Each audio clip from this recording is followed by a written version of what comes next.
Good day, YouTube. Welcome to another episode here of the Pagan Perspective.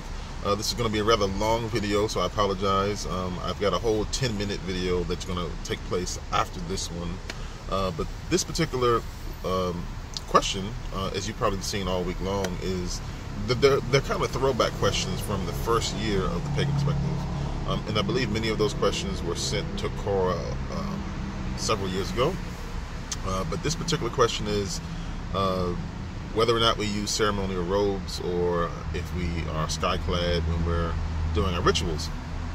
And just to quickly cover that, I don't really have any ritual robes or anything that I wear other than jewelry. I don't practice skyclad. However, I can imagine why that might be something that people would do, because I talked about energy bodies, things of that nature, and how things that are on your skin can interact with energy. And I can see being skyclad being a way to be completely in the element of air and earth, when you can touch the earth with your feet, feel the air with your skin. If it's raining or things like that, you can kind of come into intimate contact with water. So I can see how that would work. But as far as what I use in my practice, no, there aren't any special robes or garbs that I put on to conduct my rituals or do anything with circle work.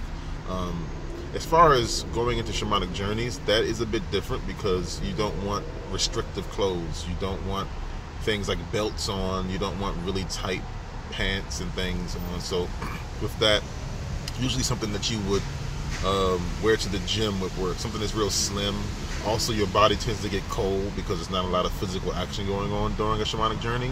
So I would say gym clothes are probably the best way to go. Things like sweatpants, loose t-shirts, breathable things is what you would wear, or what I would wear if I was going to be on a shamanic journey for, say, 30 minutes or so. You don't want anything creating pressure points, anything that's uncomfortable that may break your connection when you're out there. We're working with different deities and meeting different things in these different realms. So that pretty much covers the whole thing as far as what I would use or wear during ceremony or shamanic journeys. And then go ahead and stay tuned after this video to see the 10-minute video that kind of covers a bunch of other things, and maybe some of the videos from last month that I talk about. There's also a surprise at the end of that video. So stay tuned. Thank you for watching, and blessed be. Good day, YouTube. This is going to be kind of a quick and rather dirty video. It's been in a number of videos that you have been looking for and they haven't been there. For that, I apologize. However, I do have a surprise for you at the end of the video, so stay tuned. If you want to see the surprise right now, go ahead and jump down below in the bottom of the posting. You'll notice that I'll have areas for you to skip through to the different videos, and ultimately to the end, to the exit, where you'll see when I'll talk about the surprise.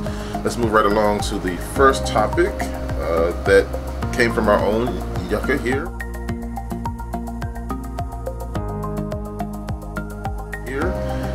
The cycles of nature. Basically, she asks, what do the cycles of nature mean to us? And for me, the cycles of nature is more of a change or transition from different energies of the earth. And as you know, the energies can change. They can affect the way our bodies work. You can pull in different energies, you can put out different energies. So, for example, certain spells, as far as I'm concerned, will work better in different seasons than they would in others. So for me, that is the main thing for the seasons, is just basically what kind of work can I get into, what kind of things can I do, what kind of personal projects can I do. Usually the springtime is kind of a big burst in the earth's energy, as far as like building up and actually having life bud. So for me, if I was working with anything new, say a new book, a new story, a new song or something like that, I would tend to personally work around spells that can increase and push that energy upward during the springtime.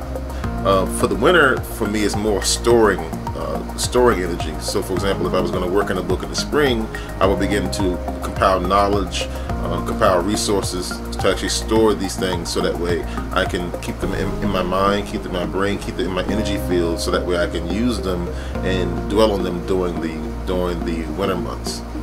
That's about all I have to say about the actual changes of the season and how they affect me. Let's move right along to the next one.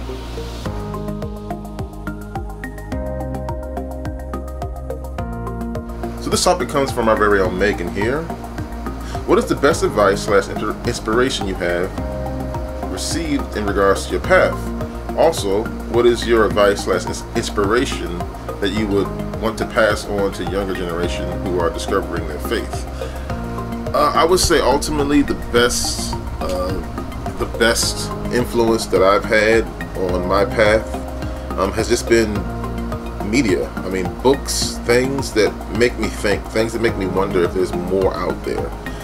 When I was a kid, and it was a few books that I read at the beginning when I was a kid, starting to get into books, were books about ninja, were books about samurai, using magic, fighting demons. Those things felt more real to me than just the pages and just the artist's mindset. In my mind back then, I knew that there were realms out there where these things existed, and I wanted to get involved. I wanted to understand the world in which these creatures, good or bad, were created in. So I would say that's my biggest inspiration, is finding a connection to things that people perceive as fantasy, and finding out that there are realms out there where these things wholeheartedly exist. They have offspring. They can affect the world here, and they affect their own realm where they come from. That drove me deeply into my own personal path.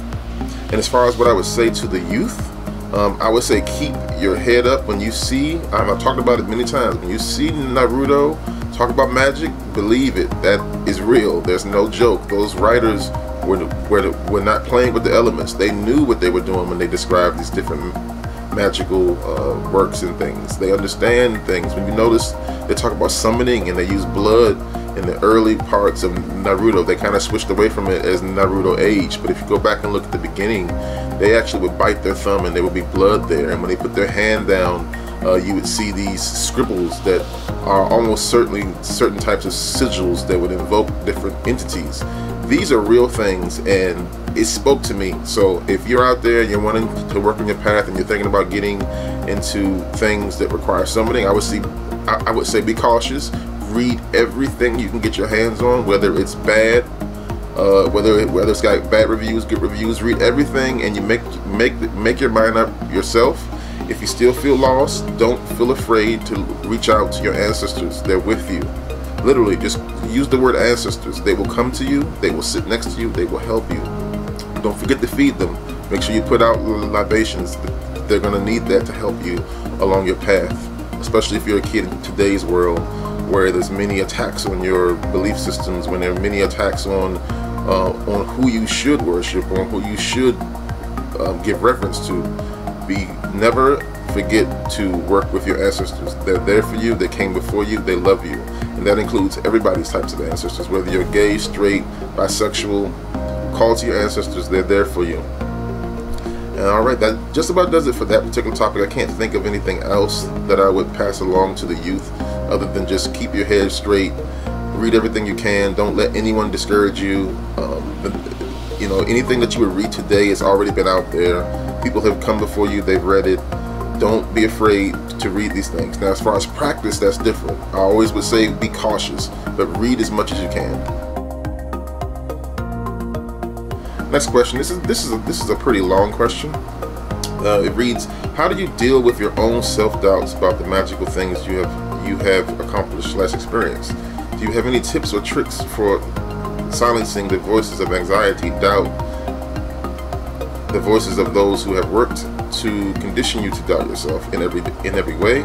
Not surprisingly, I find that even more difficult to access my abilities I have when my doubts kick up and I am stuck trying to remind myself that it doesn't matter what others say, because only I know the truth of what I've done / experienced. It's just hard sometimes, and I was wondering if anyone had any suggestions, experience, or ideas with this issue. Thank you. Love and light to all. So this is from Rebecca, and one of the things I'll say about doubts is that doubt has a very specific energy. It's going to pop up from time to time when you're unsure of yourself. Doubt can also come from just having negative energy pushed towards you from people who would rather not see you succeed. You can also have self-doubt that's generated from just people who are literally praying and sending energy your way to prevent you from getting into the things that they think are bad. So I can't stress this enough. Rebecca and whoever else, you know, who feels like this video is speaking personally to you, I would say practice a daily grounding and centering ritual. That is so important. This is one of the reasons why it pops up a lot when you're dealing with any kind of spell work or any kind of magical work, circle work. You have to ground, you have to center. Our bodies have energy fields. You've seen it, you probably know of them as the aura. There's several of them, I won't go into them right now, but the aura is one of the most well known, so we'll start there. Your aura can pick up astral dirt.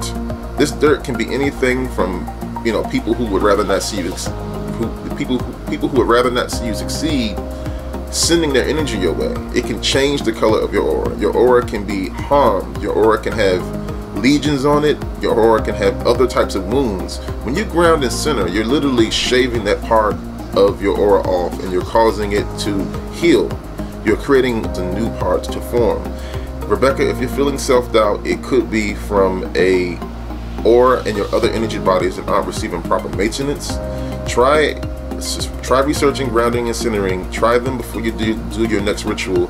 I'm willing to bet that you will feel a little bit more confident. You'll feel like you're more connected to your energies. That's one of the parts of centering, because you're connecting to your core energy, who you are inside, and you're basically doing this after you've gotten rid of all of the negative things that have kind of attached themselves to your aura. Certain people out there may have the sight, they might be able to see your aura, they can tell you just how polluted it can get. I've seen a prime example. If you've ever been in a large area such as a mall or a school or auditorium, and you've noticed the mob mentality when many people get into fights, that is because that energy has latched itself onto those people's auras and it's almost like a possession. It's caused these people to get into some of the craziest things you can imagine. People have been stabbed, they've been killed, they've been raped, other types of horrible things, all because their aura was vulnerable. So Rebecca, when you do your next magical work, ground, center, and let us know. I want to know. Come back to this video. Send us a message. I want to know if that helped you, and if you are grounding and centering, let us know what methods you use. I really want to know what happens for you and anyone else out there who hasn't thought about grounding and centering. Perhaps you're someone who's thought grounding and centering isn't for you. I want to know why it's not for you. Tell us, and then also for those of you who agree and use pretty good methods, maybe you can help Rebecca out and other people who are listening to this video. Go ahead and post down below maybe a video to you grounding and centering, maybe your favorite ground and center video, so we can, you know, help out our community. And I believe that just about does it for this topic. And now for the surprise, I wanted to go ahead and add, since you guys are here on YouTube, you've known that there's a number of videos that are being demonetized, taken down, removed, and such. And if you've subscribed to my videos, you know I haven't really posted anything there new in quite some time. I'm going to be posting my personal videos over on DTube. If you haven't heard of DTube, DTube it's kind of this part of this new wave of decentralized apps, basically where pretty much no one can take your videos down, no one can demonetize your videos. The community decides who gets compensated and why, through the systems of voting up or voting down. You can find me in DTube. I'm going to be posting my DTube link below my normal YouTube channel.